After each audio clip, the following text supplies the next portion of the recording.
ராவணா பார்வையாளர் தமிழ் உறவுகள் அனைவருக்கும் வணக்கம். நெல்லை சட்டமன்ற தொகுதி நாம் தமிழர் கட்சியுடைய வேட்பாளர் சத்யா அவர்கள் நம்மோடு இருக்கிறார். வணக்கம். வணக்கம் அண்ணா. வணக்கம். இது உங்களுக்கு 4வது தேர்தல். ஆமாண்ணா. 2 முறை சட்டமன்றம், ஒரு நாடாளுமன்றத்துக்கு நீங்க வேட்பாளராக இருந்திருக்கீங்க.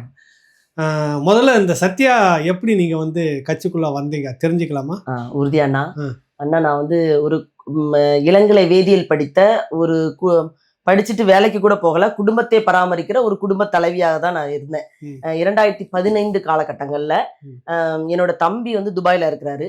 அப்பதான் என் கையில ஸ்மார்ட் போன் கிடைக்குது. அது வரைக்கும் எனக்கு இந்த அரசியல் பின்புலம்னா, அப்பா அதிமுகல இருந்தாங்க, சித்த மருத்துவர், ரொம்ப ஆர்வம் உண்டு. அப்போ சின்ன பிள்ளைகள் வீரப்பன் அவங்க எல்லாம் நம்ம வீட்டுக்கே வந்திருக்காங்க. அது ஒரு வகையான அரசியலா இருக்கும்ல, அந்த இதுதான் தெரியும். அதனால அந்த அரசியலை எனக்கு உண்மையிலே பிடிக்காது. ஏன்னா அங்க வெடி போடுவாங்க, மாலை போடுவாங்க. அது ஒரு அப்பா ஒரு விதமா சாப்பாடை போட்டு அதிமுகவுல அந்த மாதிரிதான் இருப்பாங்க. அப்ப அம்மா ஐயோ இப்படி இருக்கிறாரே அப்படின்னு அம்மா அழுவாங்க. அந்த மாதிரிதான் அரசியல்னா அந்த புரிதல் தான் எனக்கு இருந்தது. அப்புறம் அண்ணன் பேசிய சீமான் அண்ணா பேசின காணொலிகள் எல்லாம், தம்பி துபாயில இருந்தாரு, என் உடன் பிறந்த சகோதரர், அவர் அனுப்புவாரு. அப்பதான் நான் அண்ணன் பேசுறதெல்லாம் கேட்கிறேன்.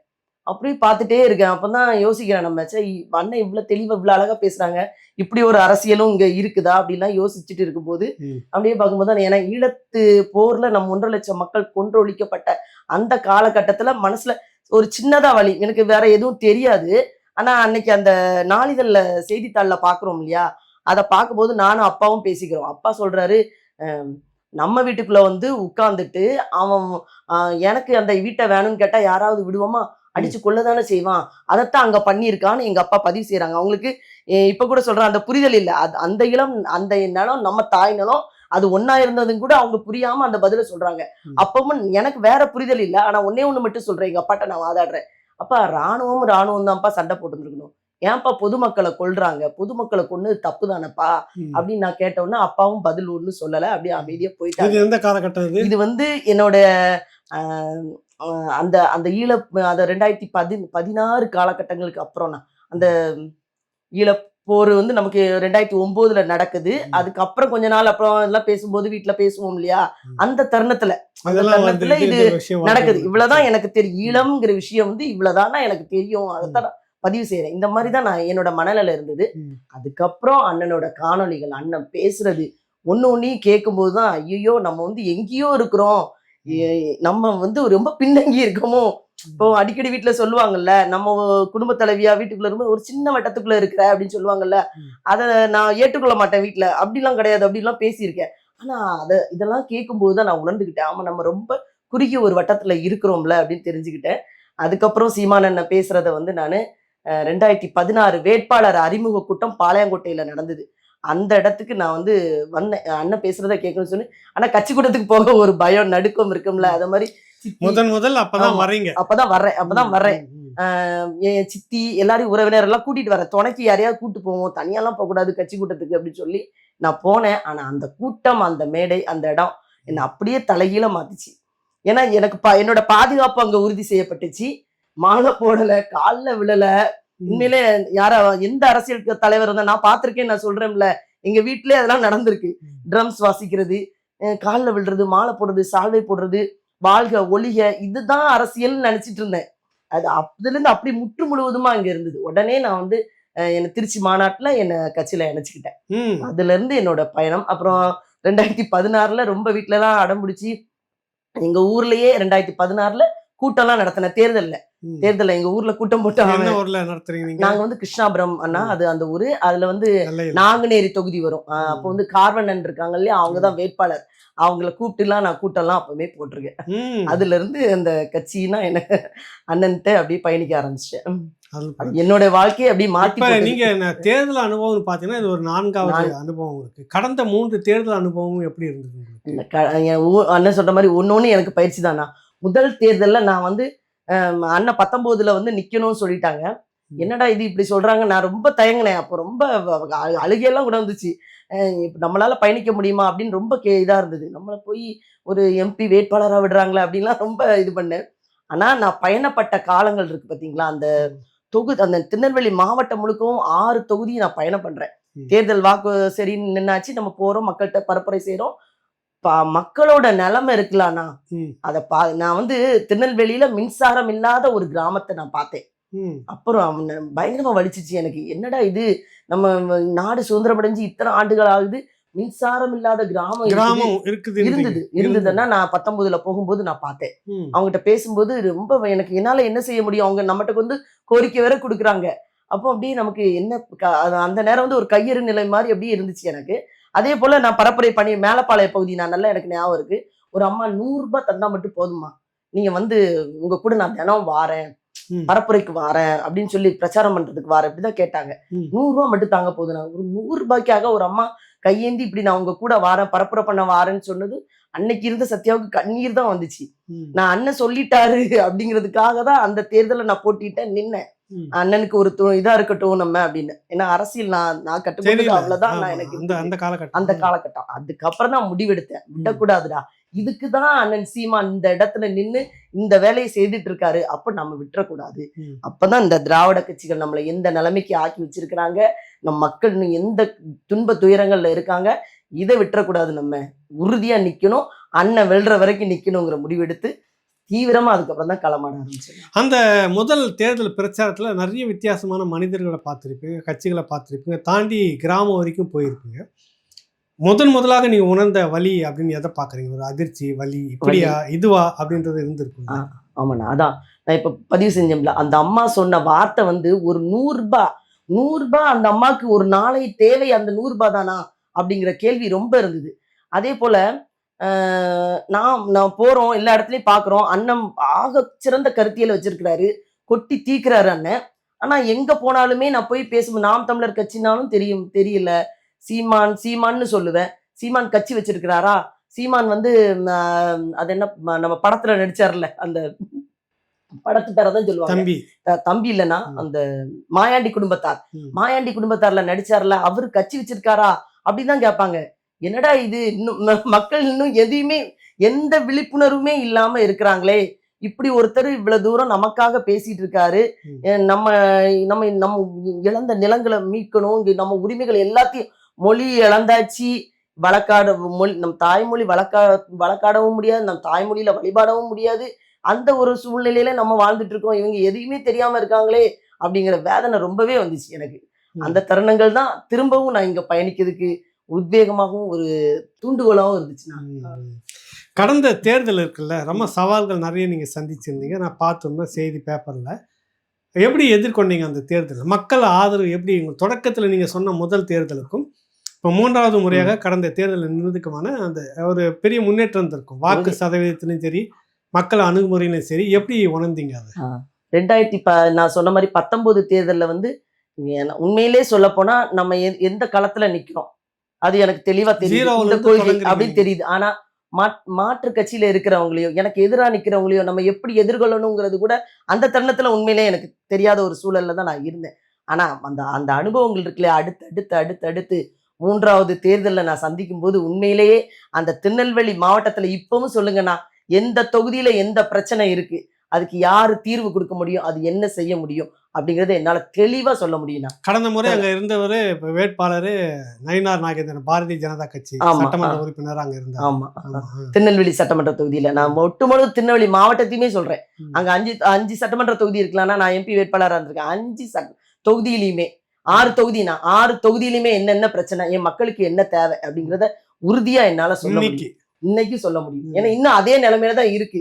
ஏன்னா ஐயா ராபர்ட் ப்ரூஸ் தான் வென்று எம்பி ஆயிருக்காங்க. ஆனா இன்னைக்கு கேளுங்க, அவரை தொகுதியில எங்கேயாவது பார்க்க முடியுமான்னு கேளுங்க, உறுதியா அவரை பார்க்க முடியாதுன்னா, ஏன்னா எல்லாரும் அந்த அரசியல் தானே செய்யறாங்க. சரி, இப்ப இவரு வாக்குறுதி கொடுத்து வந்தார், நீங்க கடந்த முறை நின்னப்போ உங்களோட நின்று போட்டியில சட்டமன்ற உறுப்பினர், அன்னைக்கு அவர் வாக்குறுதி கொடுத்திருப்பாரு. வாக்குறுதி இந்த 5 வருஷம் முடிஞ்சு போச்சு, என்ன நிறைவேற்றிருக்கிறார்? நீங்க என்ன சார்ஜ் பண்றீங்க அவரை? தொகுதியில எந்த இடத்துலயாவது தொகுதிக்கு அவங்க வந்து இப்ப ஒரு சட்டமன்ற உறுப்பினர் ஆயிட்டாங்கன்னு வைங்கன்னா, அந்த சட்டமன்ற உறுப்பினரோட வேலை என்ன வச்சிருக்காங்கன்னா, கல்யாண வீட்டுக்கு போகணும், பிறந்த நாள் வீட்டுக்கு போகணும், இறப்பு வீட்டுக்கு சொன்னாலும் நம்ம எல்லாருமே போவோம். அதுவும் ஒரு பணியா வச்சிருக்காங்க, அவங்க கடமையா வச்சிருக்காங்க. இதுதான் அவங்களோட வேலை, இதுதான் அவங்களோட கடமை, அதை மட்டும்தான் அவங்க செய்வாங்க.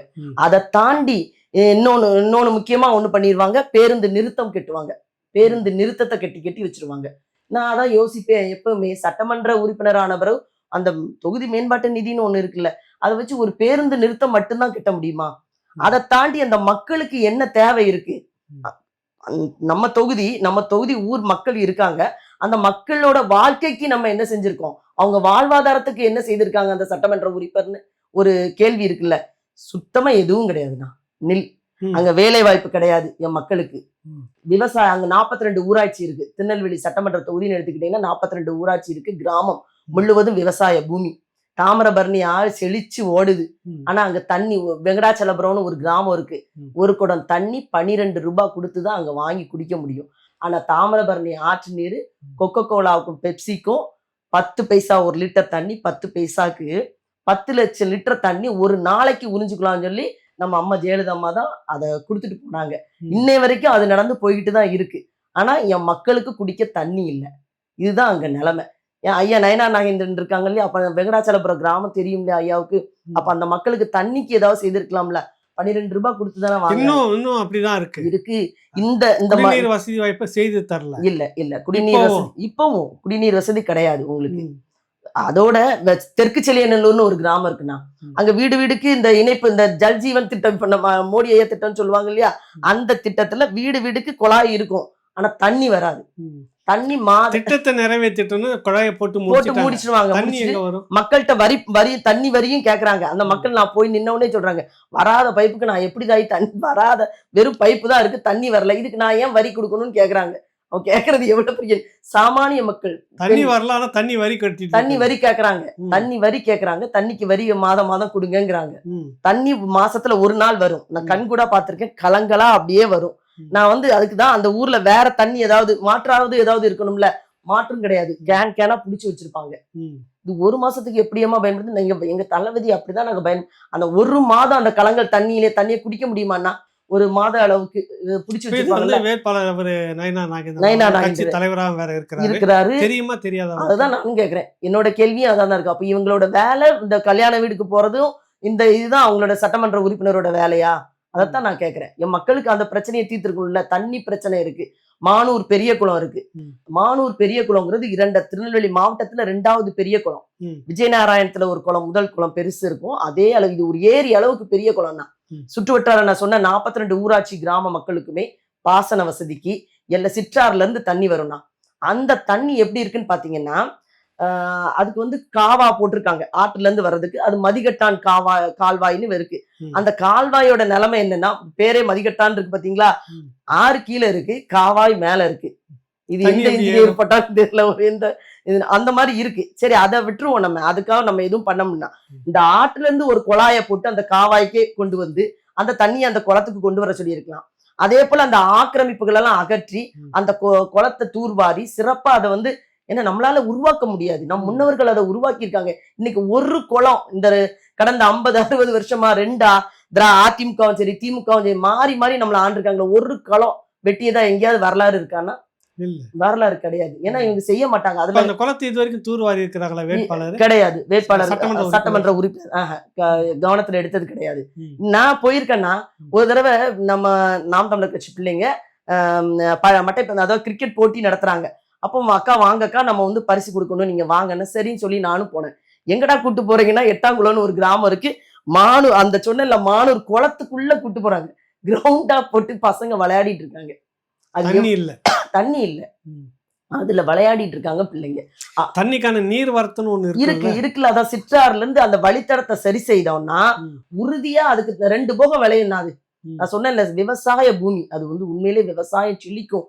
அது என்ன எனக்கு அதுதான் நமக்கு இவர்கள் குவாரிகளுக்கு ஆதரவா இவங்க இப்படி இருக்கிறாங்களா? நம்ம பாக்குறோம்ல, திருநெல்வேலி மாவட்டம் முழுவைக்குமே 110 குவாரிகள் இருக்குண்ணா. அதிக குவாரி. அண்மையில கூட விருதுநகர்ல நில அதிர்வு ஏற்பட்டுச்சு. இப்படி நோண்டி நோண்டி நோண்டி நீ எடுத்து பூமியை இந்த பக்கத்துல இருந்து அந்த பக்கம் தொலைய உருவாக்குனா எப்படி ஒரு இந்த நில அதிர்வு ஏற்படாம இருக்கும்? வேதனையா இருக்கலாம். இதை விட்டுட்டு எப்படி நம்ம போக முடியும்? அடைமிதிப்பான் குளம் இதுல குவாரியில சரி, இந்த மண் சரி. கல்குவாரிக்கு எதிராக நாம் தமிழர் கட்சி நீங்க பலமுறை போராட்டம் நடத்தியிருக்கீங்க. ஆமா இது ஒரு பாதகமான செயல். மண் வளம், கனிம வளம் கொள்ளன்றது ஒரு பக்கம். ஆமா. இந்த வளம், நீர் வளம் முழுக்க முழுக்க பாதிக்கப்படுறது இது இருக்குது. இதுக்கு எதிராக பாரதிய ஜனதா கட்சி வேட்பாளர், ஒரு சட்டமன்ற உறுப்பினர் இது வரைக்கும் என்ன செய்திருக்காரு? தடுக்கிறதுக்கான நடவடிக்கை என்ன செய்திருக்கிறாரா? இது வரைக்கும் நீங்க இது வரைக்கும் இல்ல. நான் பிராஞ்சேரியில இதே மாதிரி ஒரு குவாரி பிரச்சனை வருது. இப்ப நம்ம போய் பாக்குறோம், அவங்ககிட்ட பேசுறோம். பக்கத்திலே வெடிய போடுறாங்க. பக்கத்துல விவசாய நிலம் இருக்குது, தோட்டம் இருக்கு. தோட்டத்துல கல்லு வந்து விழுது. பிராஞ்சேரின்னு ஒரு கிராமம் இருக்கு, அங்க வந்து விழுது. இப்ப நம்ம போய் பேசுறோம், அவங்க என்ன சொல்ற, விதிகளுக்கு உட்பட்டு தான் அது செயல்படுதுங்கிறாங்க. விதி எப்படி போட்டு வச்சிருக்காங்க? 800 மீட்டர்னா 800 மீட்டருக்குள்ள நீங்க இருக்கலாம். அதாவது மக்கள் நடமாட்டமோ தோட்டமோ எதுவாக அந்த குவாரி அமைப்பதற்கும் 800 மீட்டர் தான் வச்சிருக்கான். அப்ப 800 மீட்டர் 1 கிலோமீட்டருக்கு குறைவாக இருக்கு அந்த இடம். அதுக்குள்ள குவாரியை நடத்தும் போது அது எப்படின்னா சரியா இருக்க முடியும்? தோட்டம் இருக்கு, விவசாய நிலங்கள் இருக்கு, அதுல குவாரியை நடத்தினா இங்க இருந்து கல்லு போய் தோட்டத்துல விழுது, வெடி வச்சு விழுது. இதெல்லாம் ஐயாவுக்கு தெரியுமா தெரியாதான்னு நமக்கு தெரியல. இதெல்லாம் ஐயாவுக்கு இப்ப சட்டமன்ற உறுப்பினர் ஆயிட்டாங்க. அடுத்து எம்பி ஆகணும்னு பயங்கரமா முயற்சியில இருந்தாங்க. இப்ப மாநில தலைவர் ஆயிட்டாங்க ஐயா நயனார் நாகேந்திரன். அதுக்கு மேல இன்னும் என்ன பதவியோ என்ன யோசனையில இருக்காங்கன்னு நமக்கு தெரியல. தொகுதி அப்படியேதான் இருக்கு. அவர்கள் எடுத்துக்கொண்ட அந்த சட்டமன்ற உறுப்பினரா ஆனதுக்கு அந்த மக்களுக்கு உண்மையா நேர்மையா ஐயா இருந்திருக்கணும். நீங்க எப்படி ஆனீங்கிறது அது வேற கதை, அது எனக்கு தெரியும். இவங்க எப்படி சட்டமன்ற உறுப்பினரா ஆனாங்க அப்படிங்கிறது வேற கதை. அதை சொன்னோம்னா இன்னும் ஒரு மக்களை நான் நேர்மையா நின்னா ஒரு காசு கொடுக்கல என் மக்களுக்கு. காசு ஓட்டுக்கு பணம் கொடுக்கல. உண்மையை சொன்னேன், கொள்கையை சொன்னேன், நேரடியா எனக்கு எதிராக நின்னேன். நான் களத்துல நின்னு போட்டிக்கிட்டேன். ஆனா அவங்க அப்படி நின்னாங்களா? அப்படி இல்லையே. அவங்க எல்லாம் ஊருக்கு போவாங்க, ஒரு ஆளை கவுத்தி போடுவாங்க. இந்த கோயிலுக்கு இந்த 1 லட்சம் ரூபாய் கொடுத்துட்றேன், அந்த தேவாலயத்துக்கு 1 லட்சம் கொடுத்துட்றேன், இங்க போனா ஜமாத்துல அங்க பேசி எதையாவது யாரையாவது வச்சு பேசி அதுக்கும் கொடுக்கணும்னா கூட கொடுத்துட்றேன். இப்படிதான் அவங்க வாக்கு வாங்கினது. இது கண் கூட பார்த்தேன். நான் என் கிராமத்துல நான் தேர்தல் முடிஞ்ச பிறகு மக்களோட நம்ம பயணப்படுவோம்ல, கொரோனா காலகட்டங்கள் 2021 தேர்தல். அப்ப நாங்க கபசுர குடிநீர் மக்களுக்கு கொடுக்க போவேன். அப்ப போகும்போதுதான் வெள்ளாளகுளம்னு ஒரு கிராமத்துக்கு போறேன். அப்ப அந்த ஒரு பெண்ணிட்ட நான் அவங்க சொல்றாங்க, பரவாயில்லையே எல்லாரும் யாரும் வரல, நீங்க தேர்தல் முடிஞ்ச பிறகும் கொடுக்குறீங்களா அப்படின்னு சொல்லி என்கிட்ட பேசிட்டு இருந்தாங்க. அப்ப அந்த பெண் என்கிட்ட பதிவு செய்யறாங்க, அந்த ஊரை சேர்ந்த ஒரு பொண்ணு. நாங்கெல்லாம் ஐயா நயனாருக்கு தான், தாமரைக்கு தான் ஓட்டு போட்டோம், எங்க கோயிலுக்கு 1 லட்சம் ரூபாய் கொடுத்துட்டாருல. ஆமா, கோயிலுக்கு 1 லட்சம் ரூபாய் கொடுத்தாரு.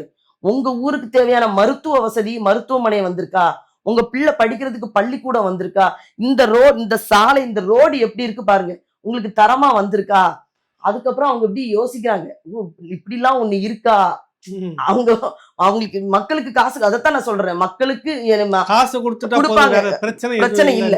அதாவது திமுக அதிமுகவுக்கும் இவங்களுக்கு என்ன வித்தியாசம்னா, திமுக அதிமுக 500 200 300 மக்கள் கையில அவங்க வேண்டாம்னு சொன்னாலும் நடராத்திரில 2 நாளைக்கு முன்னாடி கதை தட்டி கொடுத்துட்டு போவாங்க. இவர் அதையும் விட வித்தியாசம், கோயிலுக்கு குளத்துக்கு தான் இவர் கொடுப்பாரு. நம்ம ஊர்ல கோயிலுக்கு அவரு கொடுத்தா அவருக்கு புண்ணியம், அப்படிதான் சொல்லுவாங்க.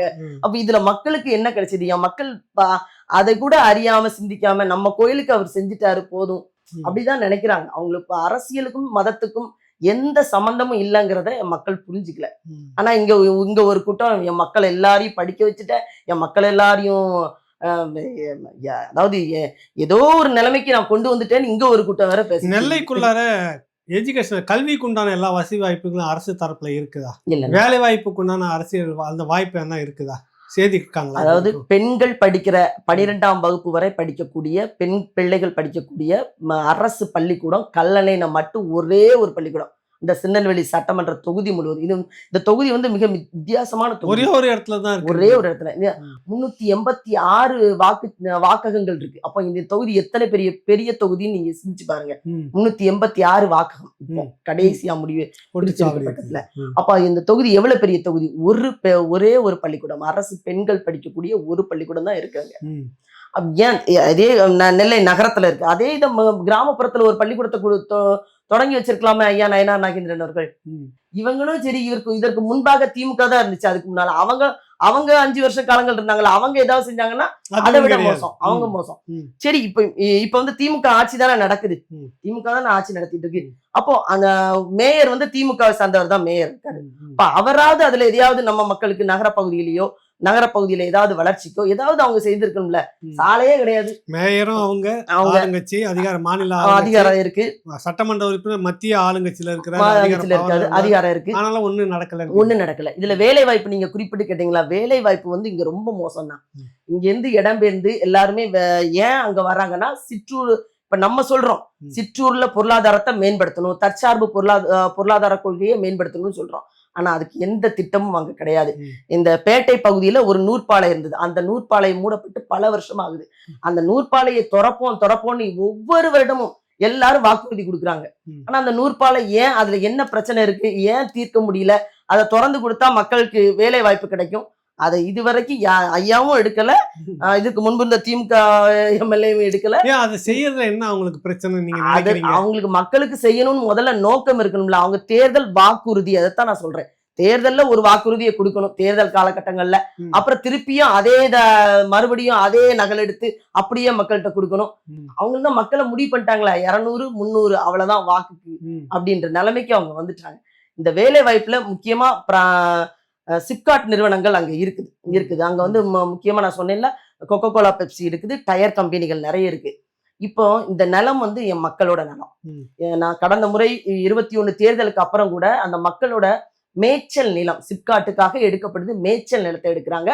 அதோட மக்களோட வீடு அவங்களோட விவசாய நிலமும் எடுக்கப்படுது. அப்ப நான் போய் ஆட்சியர்கிட்ட மனு கொடுக்குறோம், இல்ல வேண்டாம், மேய்ச்சல் நிலம் வந்து எவ்வளவு முக்கியம், மேய்ச்சல் ஆடு மாடு வளர்ப்பு தான் அங்கெல்லாம் இருக்கும் கிராம பகுதியில. அப்ப அவங்களுக்கு மேய்க்கிறதுக்கே நிலம் இல்லைன்னா எவ்வளவு சிரமம். அதுல வந்து அதுல ஒரு கோயில் கூட இருந்தது. அந்த கோயில் வழித்தடத்தை கூட அடைச்சிட்டு அந்த ஒட்டுமொத்தமா ஒருத்தர் வாங்கினா இன்னொருத்தர் எல்லாரும் விட்டே ஆகணுங்கிற நிலைமைக்கு இவங்க தள்ளப்பட்டு அந்த மாதிரி கொண்டு வந்தாங்க. அப்ப நம்ம கொடுக்குறோம். அப்ப ஐயா கூட என்ன பண்ணாருன்னா, நம்ம நயினார் ஐயா வந்து சட்டமன்ற உறுப்பினர் இல்லையா, பவர்ல இருக்கிறார் இல்லையா அவரு, அந்த மக்கள் உண்ணாவிரதம் இருந்தாங்க. ஐயாவும் கூட போய் ஒரு நாள் முழுக்க உண்ணாவிரதம், என்ன கேட்டா நாடகம், நம்ம கலைஞர் ஐயா நடத்தினார் இல்லையா, அன்னைக்கு நடத்தி நம்மளை கொண்டு போட்டார்ல, அத மாதிரி ஐயாவும் போய் உட்கார்ந்து அந்த நாடகத்தை முடிச்சுட்டு வந்துட்டாங்க. நீங்க இவரை சொல்லுங்க, சட்டமன்ற உறுப்பினரை தான் சொல்றேன், நயினார் நாகேந்திரன் அவர்கள். அந்த அதுல உட்கார்ந்தாங்க.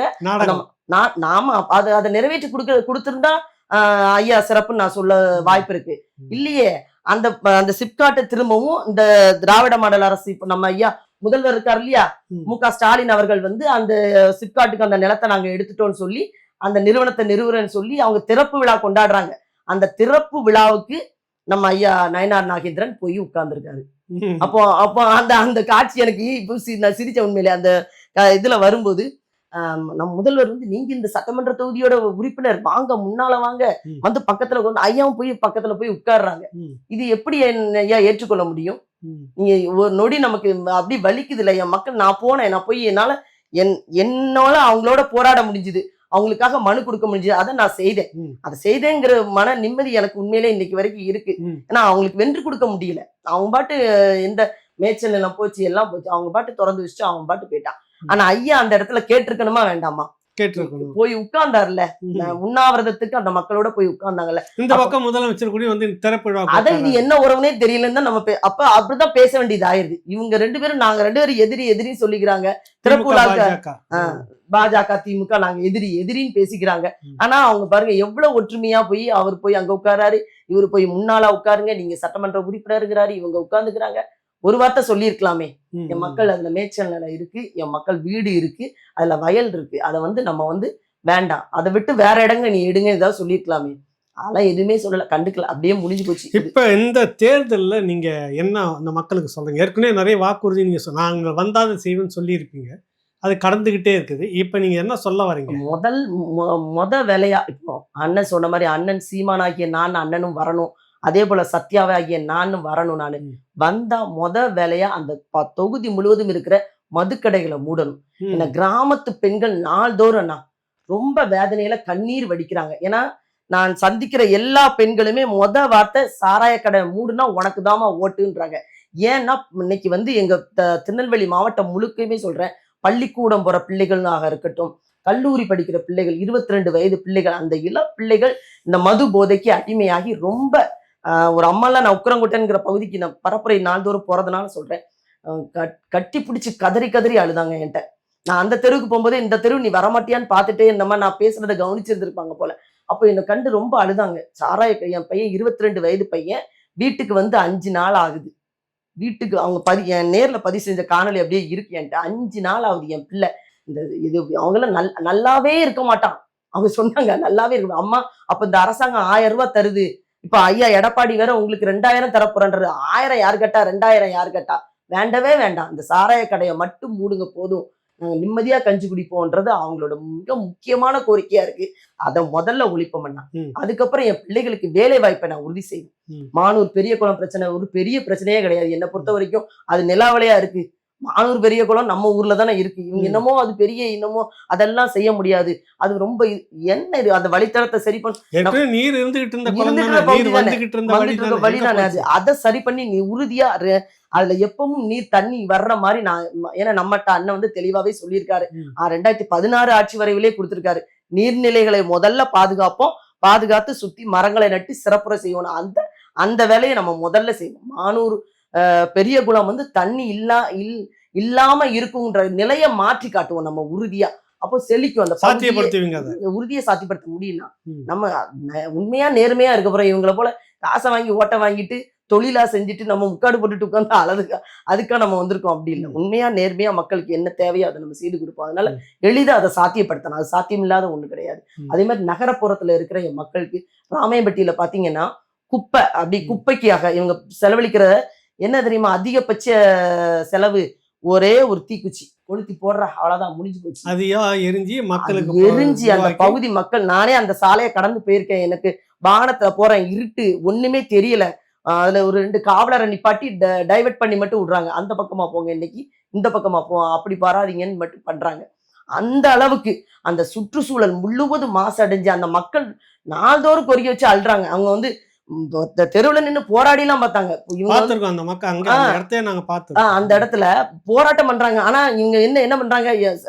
சட்டமன்ற உறுப்பினர் இருக்கட்டும், யாராக இருக்கட்டும், அந்த போராடுற மக்களை எப்படி தடுத்து நிப்பாட்டலாம் அதை மட்டும் தெளிவா செய்யறாங்க. அந்த குப்பைக்கு நம்ம ஒரு தீர்வு கண்டுபிடிக்கணுமேங்கிறது யாருக்குமே தோணல. இப்ப நம்ம மக்கும் குப்பை மக்காத குப்பைன்னு சிறப்பா தரமா பிரிச்சு மக்கும் குப்பையில இருந்து மண்புழு உரம் தயாரிக்கலாம்லான்னா அதையே ஒரு தொழிலா வாய்ப்பா மக்களுக்கு ஏற்படுத்தி கொடுத்து அதை சிறப்பா செயல்படுத்துவோம். அதே போல மக்காத குப்பை கழிவுகள் நம்ம வந்தா அண்ணன் சீமான் சொன்ன மாதிரி நெகிழியே இல்லாத தமிழ்நாடை நம்ம உருவாக்குவோம். அதை தாண்டி ஏதாவது நெகிழி இருக்குதுன்னா அதை கொண்டும் அந்த பிளாஸ்டிக் கழிவுகளை கொண்டு மேலை நாடுகள், சிங்கப்பூர் போன்ற நாடுகள் எல்லாம் மறுசுழற்சி செய்து சாலை போட அழகா பயன்படுத்துறாங்க. அதை உறுதியா நம்ம செய்வோம். அந்த குப்பைக்கு அது ஒரு மிகப்பெரிய தீர்வா இருக்கும். நம்ம வேலை வாய்ப்பு எல்லாமே நீங்க செய்யறீங்கன்னு சொல்லியிருக்கீங்க. ஒரே ஒரு கேள்வி கடைசியா உறுத்துது. இந்த 5 ஆண்டு காலம் சட்டமன்ற உறுப்பினரா இருந்தவர் மக்கள் நம்மளை இவங்க ஏமாத்திட்டாங்க அப்படின்னு உணர்றாங்களா? உறுதியா உணர்றாங்க. எங்க போனாலுமே சொல்லிட்டாங்க. ஏன்னா அவர் நேரடியா மக்களை சந்திக்கவும் இல்லை, பேசவும் இல்லை. நமக்காக சொன்ன வாக்குறுதியை எதுவும் அவங்க பாஜக வேட்பாளர் ஐயா நயனார் நாகேந்திரன் தான். அவர் நிக்கல நமக்குங்கிறத மக்கள் அழகா உணர்றாங்க. அழகா சொல்லிட்டு இருக்காங்க. நல்லது. நம்ம திரும்ப தேர்தல் காலத்துல சந்திப்போம். மகிழ்ச்சி அண்ணா. நன்றி அண்ணா. மகிழ்ச்சி. நல்லது.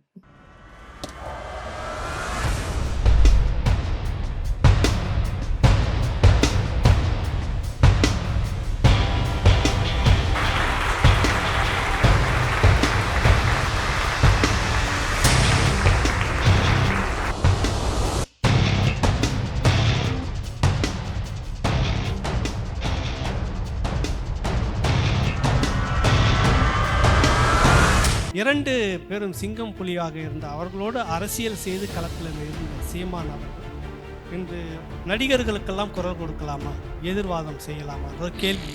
திடீர்னு தம்பி விஜயை விமர்சிக்கணும். விமர்சனம்ங்கிறது வேற, கேள்வி எழுப்புறது வேற. சரி, நீ என்ன யார் தமிழன்லாம் கேட்கல, நீ தமிழ் தேசியம்னா என்னன்னு கேட்கல. உலகத்துல எந்த இடத்துல கேட்பான் யாரெல்லாம் தமிழர் டே இப்படிலாம் கேள்வி கேட்கிறவங்களை நடமாட விட்டதே தப்பு தானே. இந்த ஆட்சியாளர்கள் இந்த தேர்தல் அறிக்கை தயாரிக்க தொகுதியா போய் மக்களின் பிரச்சனையை கேட்க போறோம்ங்கிறாங்க. மக்களின் பிரச்சனை என்னன்னே தெரியாம தான் நீங்கள ஆட்சியில் இருந்திருக்கீங்க. என்ன உங்களை உலகம் பெரியார், நாடே பெரியார்னு சொல்லணுங்கிறீங்க. நீங்க ஐயா ராஜாஜியே பெரியார், அவர் பெரியார்னு எழுதினீங்களா இல்லையா? எழுதணும். இப்ப நீங்க பிராமணரை பெரியாருன்றீங்க. இப்ப நாங்க அவரை பெரியாருன்னு சொல்றதா உங்களை சொல்றதா? கொள்கை வேறு, நட்பு வேறு. இதுதானே நாங்களும் சொல்றோம்.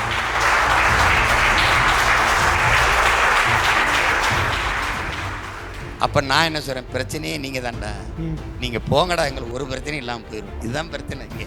புரியுதா? பிரச்சனையே திமுக அரசு தான்றீங்க. நாட் ஒன்லி திமுக, இந்த திராவிட அரசுகள். இப்போ திமுக அதிமுகவுக்கு ஒரு துளி மாற்று சொல்லு. எங்கள் தாத்தா எங்கள் பெரிய பல கதையாக சொல்லும்போது எங்கள் மாமெல்லாம் கப்பலில் பொண்ணு வருதுன்னு ஒருத்தன் சொல்லியிருக்கான். கப்பலில் பொண்ணுகள்லாம் வருது அப்படின்னு. ஒருத்தன் வந்து அப்படியா, எனக்கு ஒன்று எங்கள் அப்பாவுக்கு ஒன்று. கப்பலில் பொண்ணு வருதுன்னொன்னே இலவசம் நினச்சி எனக்கு ஒன்று எங்கள் அப்பாவுக்கு ஒன்றுன்னு இருக்கான். சரி, இல்லைடா சும்மா இல்லைடா காசுக்குன்னு இருக்கான் அவன். சரி, அப்படின்னா எனக்கு வேணா, நான் சின்ன பையன், எங்கள் அப்பா பெரியவர், வயசாயிருச்சு, எங்களுக்கு வேணாம். ஏன்னா இலவசம் இல்லை, காசுன்னொன்னே வேணாங்க, எங்கள் அப்பாவுக்கு வயசாயிருச்சு, நான் சின்ன பையன். இலவசம்னா எனக்கு ஒன்று கொடு, எங்கள் அப்பாவுக்கு ஒன்று கொடுமா. இலவசமா நீங்க சொல்ற மாதிரி ஓசியா கொடுத்துட்டானா அதை விலை கொடுத்து வாங்கினீங்க, பணம் கொடுத்து தான். அந்த காசு ஏது? அந்த பணம் யார் பணம்? கடன் வாங்குறோம்ல, அந்த 10 லட்சம் கோடி கடன் வாங்கி. அப்ப கடங்கார பையன், நீயே கடங்கார பையன், நீ எதுக்கு எனக்கு இலவசம் தர?